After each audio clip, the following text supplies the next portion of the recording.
J'étais jusqu'aux genoux dans le linge sale lorsque je l'ai trouvée, une lettre, jaunie par le temps, soigneusement rangée dans les plis d'une vieille courte pointe que ma grand-mère m'avait offerte. J'ai failli la passer à côté, pensant que c'était juste un autre courrier indésirable, mais l'écriture familière m'a arrêté net.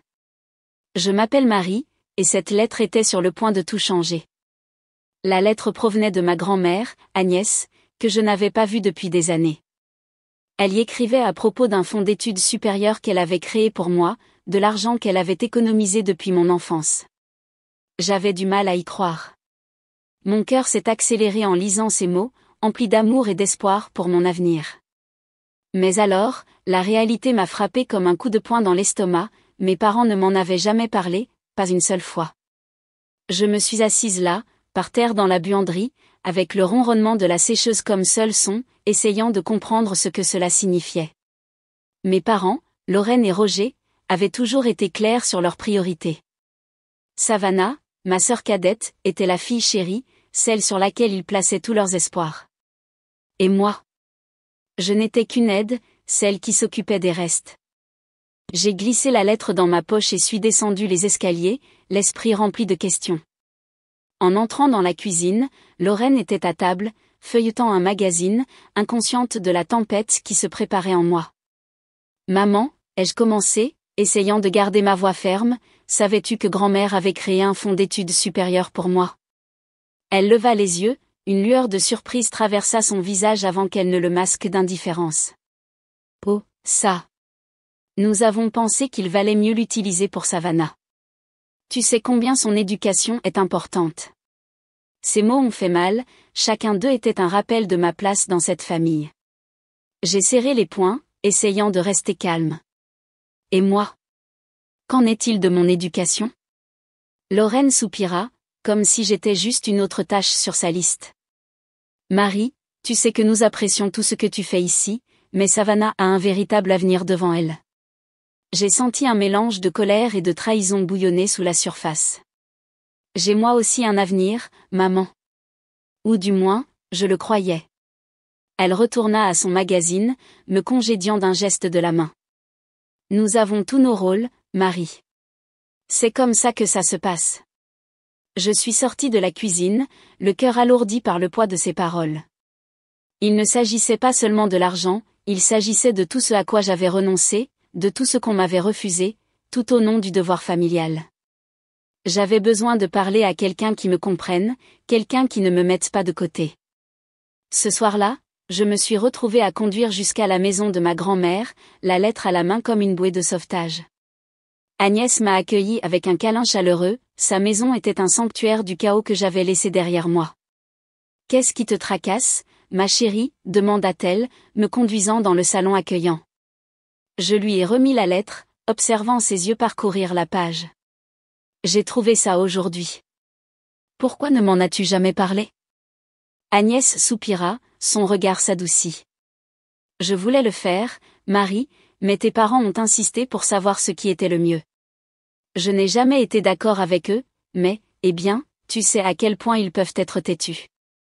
J'ai acquiescé, reconnaissante de son honnêteté. Je ne comprends tout simplement pas pourquoi il me cacherait ça. Parfois, les gens s'en mêlent tellement dans leurs propres plans qu'ils oublient de voir le tableau d'ensemble, dit-elle doucement. Mais maintenant, tu as le choix, Marie.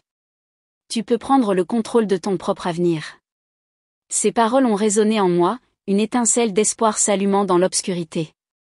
Je me suis rendu compte alors que je ne pouvais plus laisser mes parents dicter ma vie. Je devais trouver ma propre voie, même si cela signifiait laisser derrière moi tout ce que je connaissais. En conduisant de retour à la maison, le poids de la lettre dans ma poche se sentait moins comme un fardeau et plus comme une promesse, la promesse d'un nouveau départ, où je pourrais enfin être plus qu'une simple aide. Je pourrais être Marie, la femme que ma grand-mère croyait que je pouvais être. Mais en entrant dans l'allée, une sensation de peur s'est emparée de moi. Je savais que ce n'était que le début, la vraie bataille était encore à venir. Le lendemain matin, je me suis réveillée avec un sentiment de détermination, mais aussi avec un nœud d'anxiété dans l'estomac. Je savais que je devais confronter mes parents à propos de la lettre, surtout. Je ne pouvais pas continuer à vivre à l'ombre de leurs attentes, et Agnès m'avait donné le courage de enfin me défendre. J'ai trouvé Lorraine dans la cuisine, remuant une casserole de porridge. Roger était assis à table, caché derrière le journal du matin, comme d'habitude. J'ai respiré profondément et suis entrée dans la tanière du lion. « Maman, papa, on doit parler », ai-je dit, essayant de garder ma voix ferme. Roger grogna, baissant suffisamment le journal pour regarder par-dessus. Lorraine leva les yeux de la cuisinière, avec une expression prudente. « Est-ce à propos de hier soir ?» demanda Lorraine, son ton déjà sur la défensive. « Oui, c'est ça », ai-je répondu, sortant la lettre et la posant sur la table. « Pourquoi ne m'avez-vous jamais parlé du fonds d'études supérieures que grand-mère a créé pour moi ?» Roger plia son journal avec un soupir, le mettant de côté comme si cette conversation était un inconvénient. « Nous avons pensé qu'il valait mieux l'utiliser ailleurs, Marie. Tu sais ce que nous pensons de l'éducation de Savannah ?» Ces paroles ont été comme une allumette sur de l'amadou, allumant la frustration qui s'accumulait en moi depuis des années. Et qu'en est-il de mon éducation ? Qu'en est-il de mon avenir ? Lorraine éteignit la cuisinière, me faisant face avec un mélange de contrariété et de culpabilité. Marie, tu as toujours été si responsable. Nous avons pensé que tu comprendrais. Comprendre quoi ? Ai-je répondu, ma voix montant. Que mes rêves n'importent pas. Que je suis juste là pour soutenir Savannah. Roger se reposa sur sa chaise, croisant les bras. Ce n'est pas si simple, Marie. Nous devons penser à la famille dans son ensemble. Et moi, ai-je demandé, ma voix se brisant. Je ne fais pas partie de cette famille ? Lorraine ouvrit la bouche pour répondre, mais je l'ai interrompue, incapable de me retenir plus longtemps. J'ai tant sacrifié pour cette famille, et il semble que rien de tout ça n'importe. La tension dans la pièce était si épaisse qu'on aurait pu la couper au couteau. Roger détourna le regard, la mâchoire serrée, tandis que Lorraine jouait avec son tablier, incapable de me regarder dans les yeux. Je ne peux pas continuer comme ça, ai-je dit, ma voix ferme malgré les larmes qui menaçaient de couler. J'ai besoin de vivre ma propre vie. Les yeux de Lorraine s'écarquillèrent, la panique traversa son visage. Marie, attends. Parlons-en. Mais j'ai secoué la tête, la décision déjà prise. Non, maman. J'ai pris une décision. Je me suis retournée et je suis sortie, mon cœur battant d'un mélange de peur et d'euphorie. J'avais fait le premier pas pour reprendre ma vie, mais je savais que le chemin qui m'attendait ne serait pas facile. Plus tard ce jour-là, je me suis retrouvée chez Agnès une fois de plus, cherchant ses conseils et son réconfort. Elle a écouté pendant que je lui racontais les événements de la matinée, son expression était un mélange de fierté et d'inquiétude. « Tu as fait ce qu'il fallait, Marie », a-t-elle dit, posant une main rassurante sur mon épaule. « Il est temps que tu commences à vivre pour toi-même. » J'ai acquiescé, reconnaissante de son soutien. J'aimerais juste que ça n'ait pas à être comme ça. Le changement n'est jamais facile, répondit Agnès, sa voix douce mais ferme, mais il est nécessaire. Tu es plus forte que tu ne le crois. Ces paroles m'ont donné de la force, mais je n'ai pas pu me débarrasser du sentiment de perte qui persistait dans mon cœur. Quitter ma maison signifiait laisser derrière moi mes sœurs, notamment Elisa et Tessa, qui avaient toujours été prises au piège dans le feu croisé du favoritisme de nos parents. Comme si elles sentaient mon agitation, Agnès a suggéré que je me rapproche d'elles. Elles ont besoin de savoir que tu es là pour elles, Marie, même si tu ne vis pas sous le même toit. J'ai pris son conseil au sérieux, envoyant un message à Elisa plus tard dans la soirée. À mon soulagement, elle a répondu presque immédiatement, exprimant sa propre frustration face à la situation à la maison. Ça a été difficile, a admis Elisa lorsque nous avons parlé au téléphone. Savannah est inconsciente de tout, et maman et papa sont plus concentrés sur elle que jamais. J'ai soupiré, comprenant parfaitement. Je suis là pour toi, Elisa, toujours. Et pour Tessa aussi. Sa voix s'est adoucie, reconnaissante du réconfort. Merci, Marie. Ça veut beaucoup dire. En raccrochant, j'ai ressenti un sentiment renouvelé de but. Je pouvais être en train de quitter le foyer familial, mais je ne laissais pas ma famille derrière moi. J'étais déterminée à forger un nouveau chemin, où je pourrais être fidèle à moi-même et continuer à être là pour mes sœurs. Mais en me couchant ce soir-là, les ombres du doute m'ont envahi. Je savais que le chemin qui m'attendait serait plein de défis et de rebondissements inattendus, mais sous l'incertitude, une étincelle d'espoir brillait intensément. J'étais prête à affronter ce qui allait arriver. Les premières semaines après avoir quitté ma maison ont été un tourbillon d'émotions. Je me suis entièrement consacrée à mes études, déterminée à prouver que j'étais plus qu'une simple aide. La lettre de ma grand-mère m'avait mise sur une voie de découverte de soi, et je n'allais pas laisser ça se gâcher. Mais sous la surface, une tempête se préparait. Elisa et moi sommes restés en contact régulièrement, nos conversations étaient une bouée de sauvetage pour nous deux. Elle parlait souvent de la tension croissante à la maison, de la façon dont Savannah semblait se laisser porter par la vie, heureusement inconsciente du chaos que sa présence provoquait. « Marie, c'est comme si elle ne s'en rendait même pas compte », a dit Elisa un soir au téléphone. Maman et papa sont tellement concentrés sur elle qu'ils ne nous voient presque plus, le reste. Je pouvais entendre la frustration dans sa voix, et elle reflétait la mienne. Je sais, Elisa, mais tu n'es pas seule, d'accord ? Je suis là. Merci, a-t-elle répondu doucement. C'est juste que tout semble s'effondrer. Aussi réconfortant que ce soit d'être là pour Elisa, je savais que j'avais aussi besoin de me concentrer sur mon propre voyage. Mes études allaient bien et je commençais à voir un avenir qui était vraiment le mien. Mais juste au moment où je commençais à trouver mon équilibre, un tournant inattendu m'a déséquilibré. C'était un après-midi froid lorsque j'ai reçu un appel de Tessa, ma sœur rebelle de 16 ans. C'était rare qu'elle me contacte, et j'ai pu sentir l'urgence dans sa voix. « Marie, tu dois rentrer à la maison », a-t-elle dit, ses paroles précipitées et pleines de panique. « Qu'est-ce qui s'est passé ?» ai-je demandé, mon cœur faisant un bond. « C'est Savannah », a poursuivi Tessa. « Elle a eu des problèmes à l'école. Maman et papa perdent la tête. » Mon esprit s'est accéléré pendant que je traitais ces paroles. Savannah, la fille chérie, en difficulté ? Cela semblait impossible, mais l'urgence dans la voix de Tessa ne laissait aucun doute. « J'arriverai dès que possible », ai-je promis, attrapant mes clés et sortant par la porte. Le trajet de retour à la maison s'est senti surréaliste, mes pensées étaient un mélange d'inquiétude et d'incrédulité. Je n'étais pas revenue depuis mon départ, et l'idée de revenir me remplissait d'un mélange de peur et de détermination.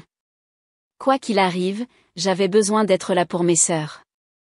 En arrivant, la maison était un chaos. Lorraine marchait de long en large dans le salon, le visage gravé par l'inquiétude, tandis que Roger restait assis dans un silence de pierre. Savannah n'était nulle part, et la tension dans l'air était palpable. « Marie », a dit Lorraine, sa voix un mélange de soulagement et de désespoir, « Dieu merci que tu sois là. » J'ai acquiescé, essayant de garder mes émotions sous contrôle. « Qu'est-ce qui s'est passé ?» Roger a finalement parlé, sa voix tendue par la frustration. Savannah a été surprise en train de tricher à un examen. L'école nous a appelés ce matin. J'ai cligné des yeux, déconcertée. Tricher ? Savannah ? Lorraine a acquiescé, les yeux suppliants. Nous ne savons pas quoi faire. Elle n'a jamais eu de problème comme ça auparavant. J'ai respiré profondément, essayant de traiter la situation. Savannah avait toujours été la fille parfaite à leurs yeux, et maintenant son monde s'effondrait autour d'elle. Mais sous son inquiétude, j'ai senti quelque chose d'autre, une fissure dans la façade qu'ils avaient construite autour d'elle. Où est-elle ? ai-je demandé, regardant autour de la pièce. En haut, a interrompu Tessa, son expression un mélange d'inquiétude et de vengeance. Elle s'est enfermée dans sa chambre. Je suis montée les escaliers, le cœur alourdi par un mélange d'émotions. En arrivant à la porte de Savannah, je me suis arrêtée, incertaine de quoi dire, mais je savais que je devais essayer. Savannah, c'est Marie, ai-je appelé doucement, frappant à la porte. On peut parler ? Il y a eu une longue pause avant que j'entende la porte se déverrouiller et s'ouvrir. Savannah était là, les yeux rouges de larmes, ayant l'air plus petite et plus vulnérable que je ne l'avais jamais vue. Salut, ai-je dit doucement, entrant. Elle était assise au bord de son lit, serrant ses genoux contre sa poitrine. Désolée, a-t-elle murmuré, sa voix à peine audible. Je me suis assise à côté d'elle, incertaine de comment combler le fossé qui avait toujours existé entre nous. Qu'est-ce qui s'est passé ? Savannah haussa les épaules, les yeux fixés sur le sol. Je ne voulais pas les décevoir. Tout le monde attend beaucoup de moi. Ces paroles ont touché une corde sensible, et je me suis rendu compte que sous son droit se trouvait une fille qui luttait pour répondre à des attentes impossibles. C'était un sentiment que je connaissais très bien. Tu n'as pas besoin d'être parfaite, Savannah, ai-je dit, ma voix douce mais ferme. Aucun de nous ne l'est. Elle leva les yeux, ses yeux cherchant les miens en quête de compréhension. Vraiment? Vraiment, lui ai-je assuré.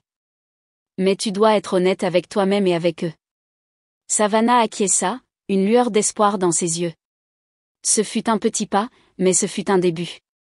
En sortant de sa chambre, je savais que le chemin qui m'attendait serait difficile, mais pour la première fois, j'ai ressenti un sentiment d'unité avec mes sœurs, une compréhension partagée que nous menions toutes nos propres batailles. En redescendant, je me suis rendu compte que la crise avait révélé quelque chose d'inattendu, une occasion de guérison et de changement. Et même si le voyage était loin d'être terminé, j'étais prête à affronter ce qui allait arriver, avec mes sœurs. Le jour de la remise des diplômes est arrivé avec un goût amer.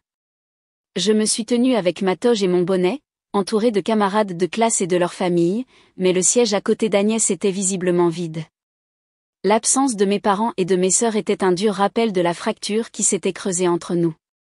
Cependant, la présence d'Agnès était un baume pour mon cœur blessé. Après la cérémonie, Agnès m'a enveloppée dans une étreinte chaleureuse, sa fierté évidente dans la façon dont elle me serrait dans ses bras. « Tu es allée si loin, Marie, a-t-elle dit, les yeux brillants de larmes. Ton avenir est à toi pour le façonner maintenant. » Ces paroles ont résonné profondément, me remplissant d'un sentiment de possibilité. Mais en sortant du campus, une pensée persistante est restée, je ne pouvais pas me débarrasser du sentiment que mon voyage ne faisait que commencer, et le chemin qui m'attendait nécessiterait plus qu'un simple succès scolaire. Plus tard ce soir-là, j'ai assisté à un événement communautaire, une collecte de fonds pour des œuvres caritatives locales.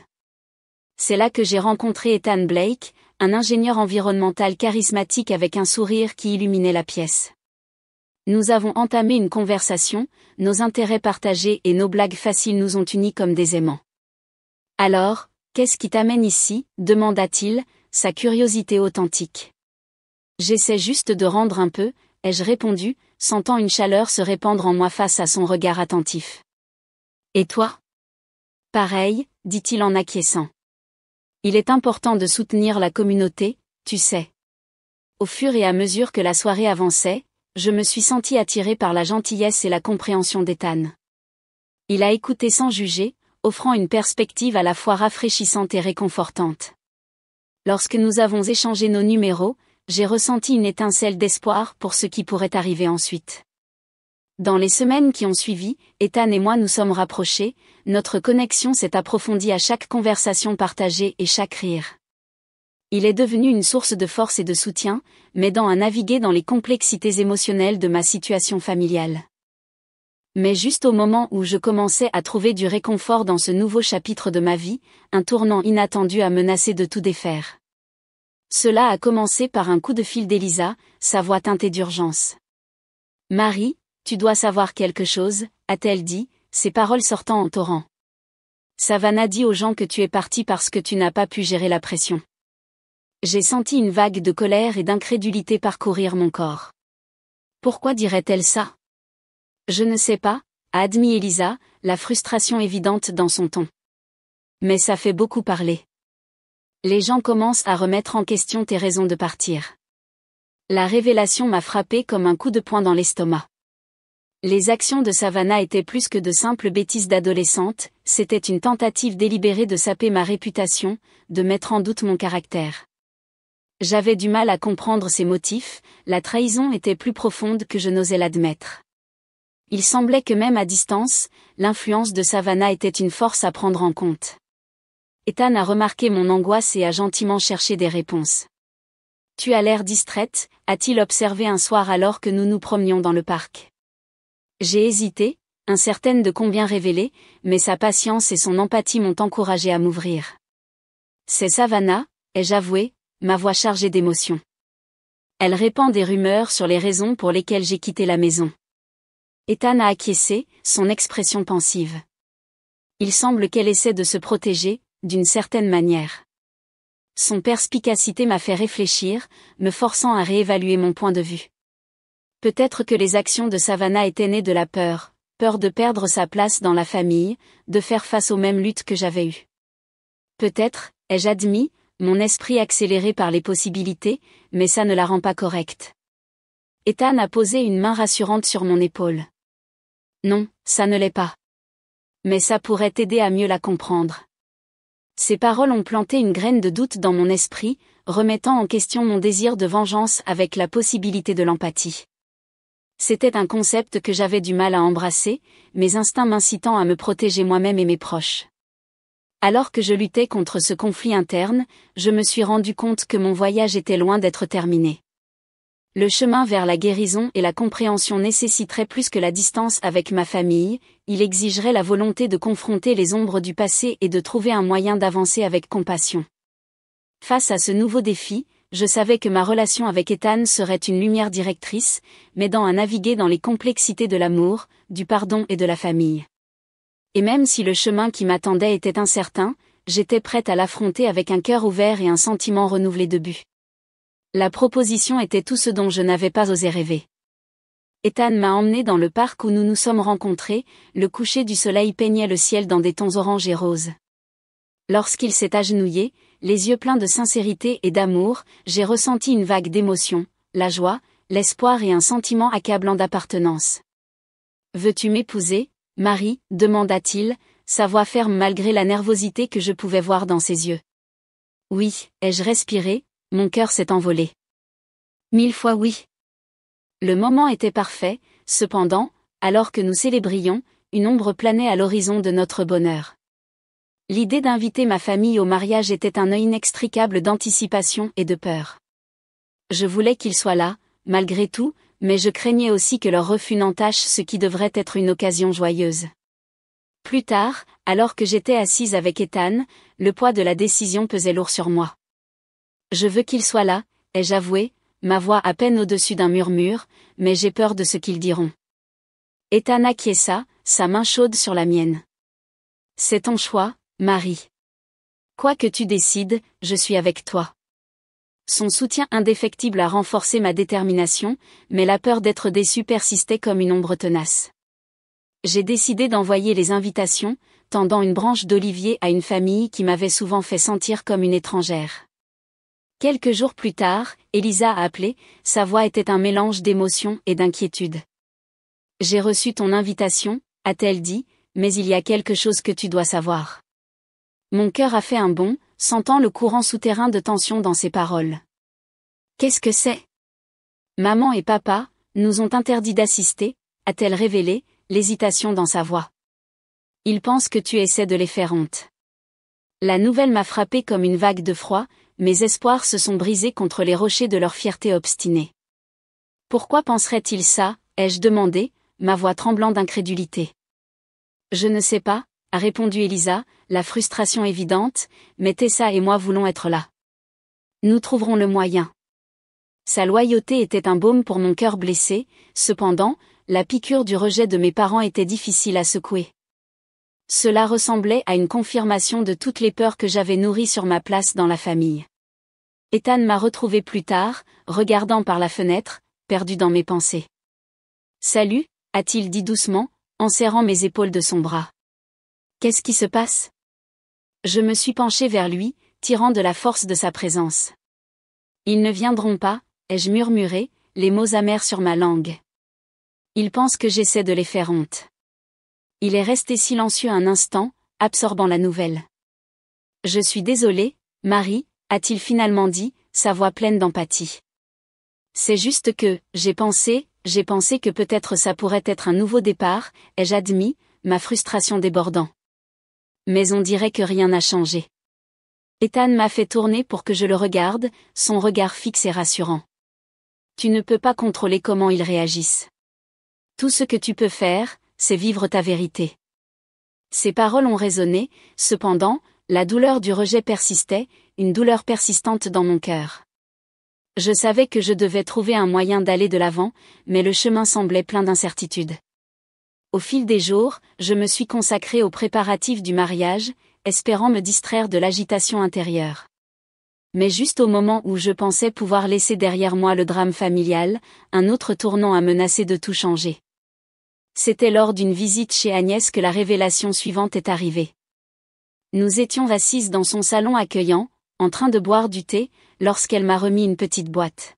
« Qu'est-ce que c'est ?» ai-je demandé, curieuse. « Quelque chose que je pense que tu devrais avoir », a-t-elle répondu, avec un sourire complice sur les lèvres.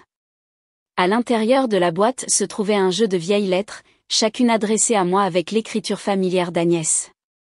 En les feuilletant, un schéma est apparu, une série de tentatives pour se rapprocher, pour offrir soutien et guidance, qui ne m'étaient jamais parvenues. « Pourquoi ne les ai-je pas reçus ?» ai-je demandé, déconcertée. Agnès soupira, son expression teintée de tristesse. « Tes parents ont pensé qu'il valait mieux te les cacher. Ils voulaient contrôler le récit. » La révélation a été un coup dans l'estomac, un dur rappel de la manipulation qui avait façonné une grande partie de ma vie. C'était une trahison qui a touché plus profondément que tout autre que j'ai vécu, remettant en question ma compréhension de la justice et de la vengeance. Alors que j'étais assise là, les lettres étalées devant moi, je me suis rendu compte que mon voyage ne consistait pas seulement à trouver ma propre voie, il s'agissait de me libérer des chaînes du passé, de redéfinir ce que la famille et l'amour signifiaient selon mes propres termes.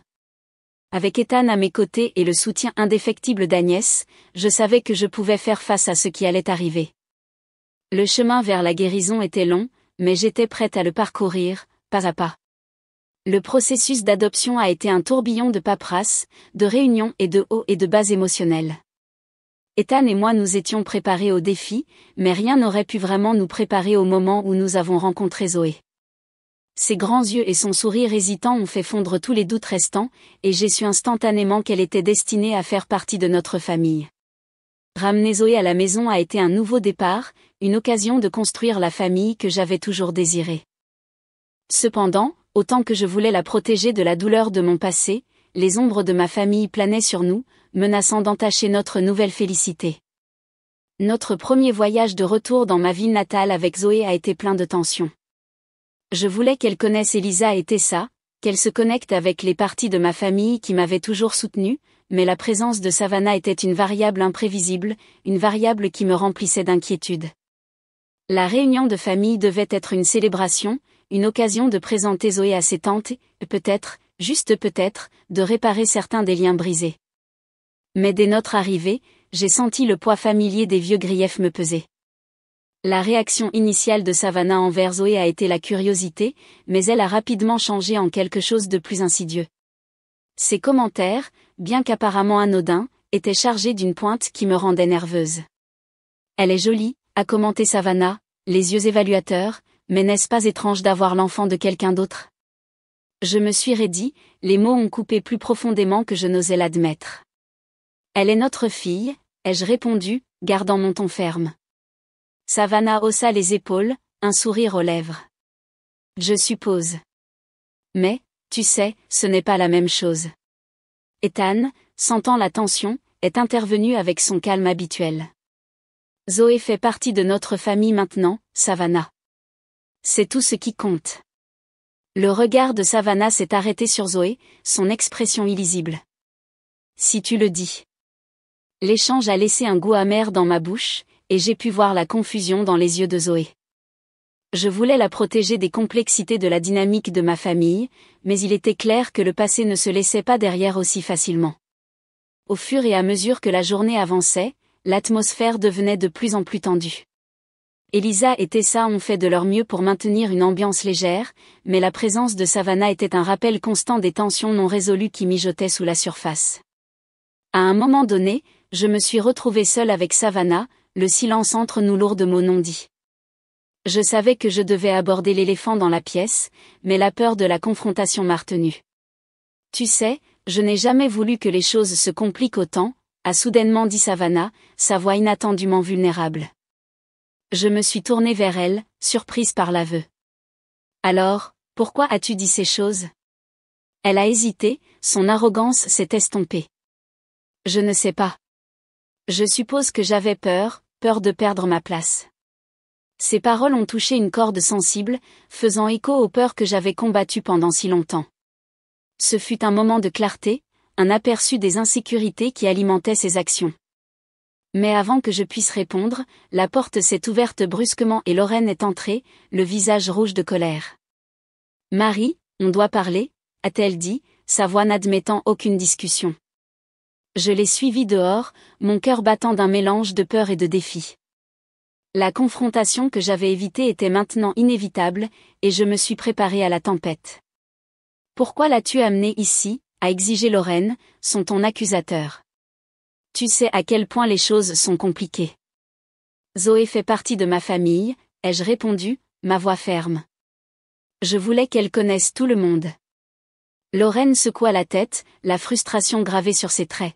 « Tu essaies juste de me faire passer pour une mauvaise personne, n'est-ce pas ?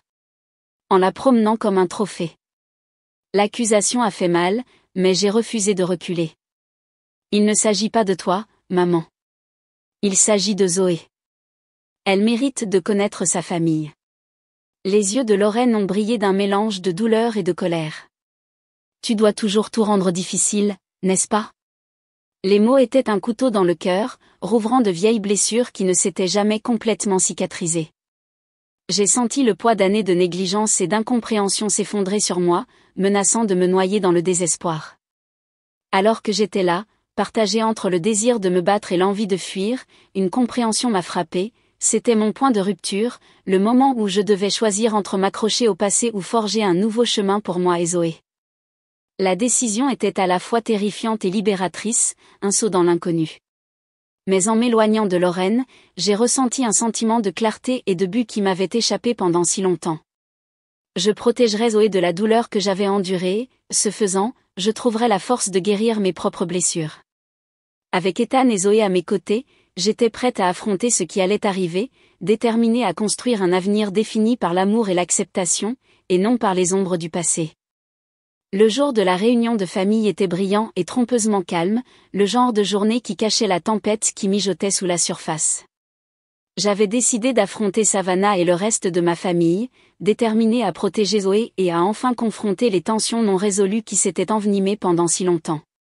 En arrivant, Ethan m'a serré la main, offrant un soutien silencieux.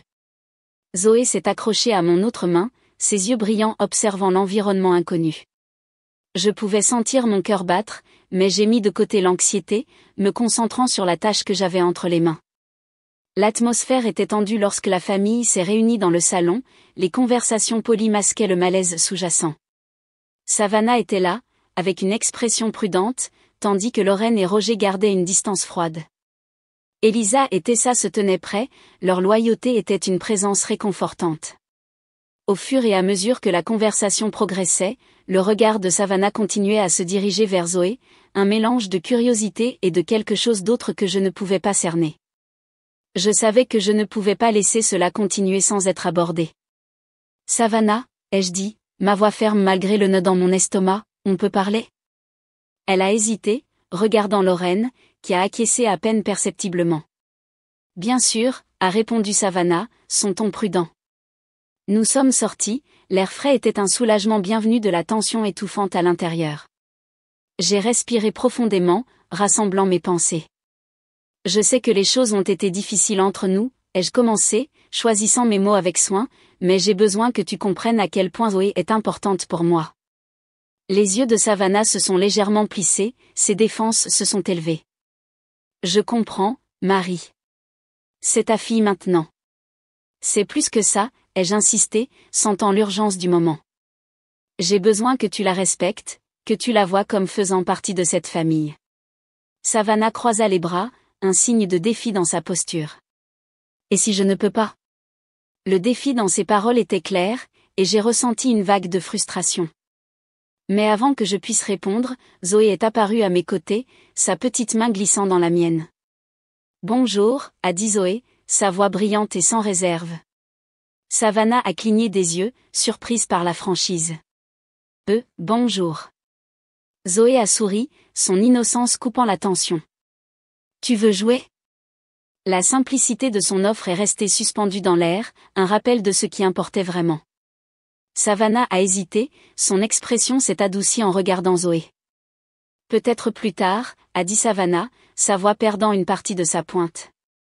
Le moment fut une petite victoire, une fissure dans le mur qui nous avait divisés pendant si longtemps. Mais je savais que ce n'était pas suffisant.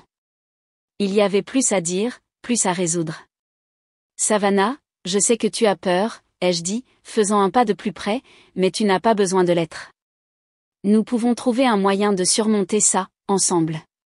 Ses yeux ont rencontré les miens, un éclair de vulnérabilité brisant la façade. Je ne veux pas perdre ma place. Tu ne la perdras pas, ai-je promis, la conviction dans ma voix me surprenant même moi-même. Il y a de la place pour nous toutes, si nous choisissons de faire fonctionner les choses. Les paroles sont restées suspendues entre nous, un pont provisoire sur l'abîme qui avait divisé notre famille pendant si longtemps. C'est alors que Lorraine et Roger nous ont rejoints, leurs expressions illisibles.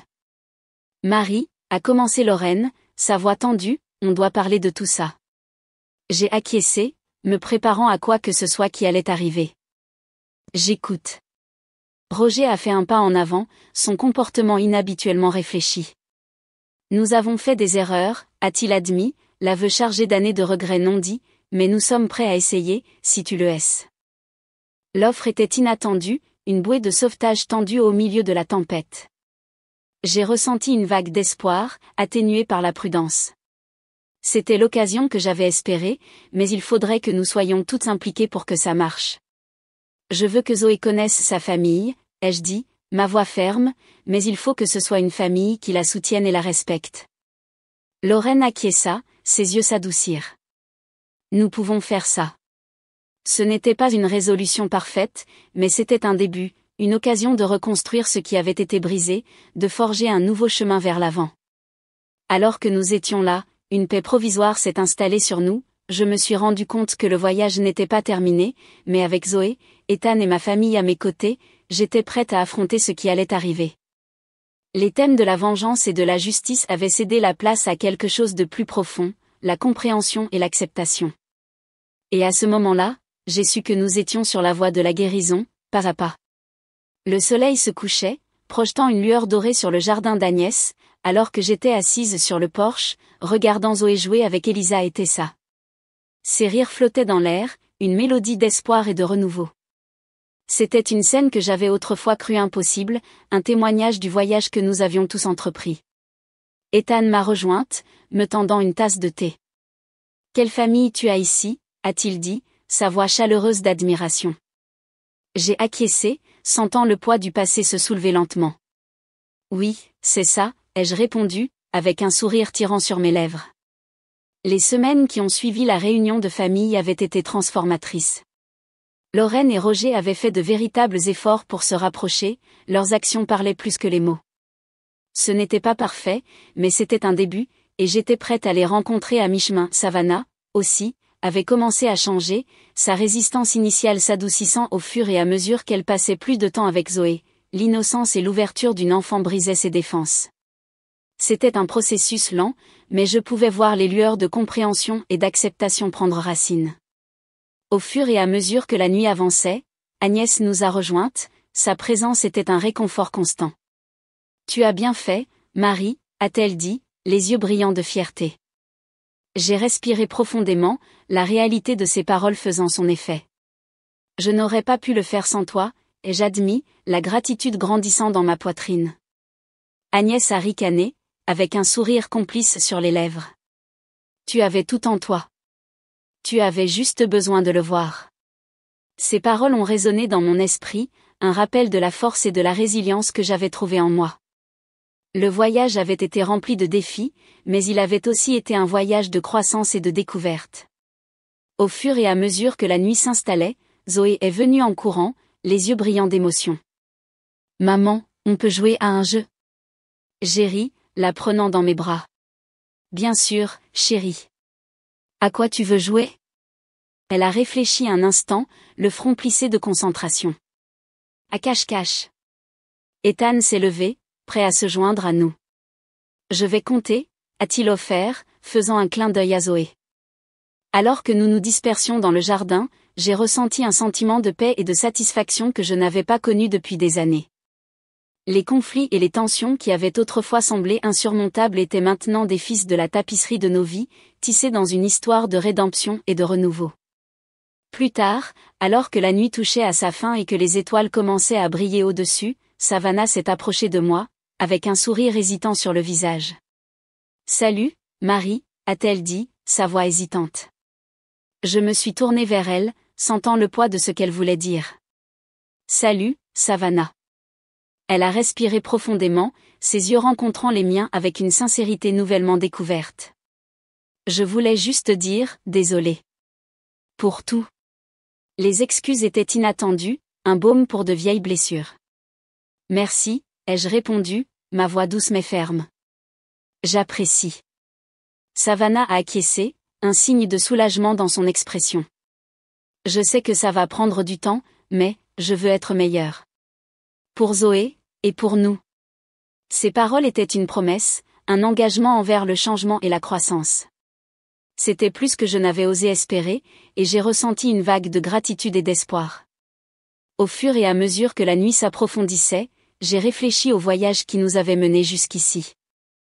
Les thèmes de la vengeance et de la justice s'étaient transformés en quelque chose de plus profond, la compréhension, le pardon et le pouvoir de la famille choisie.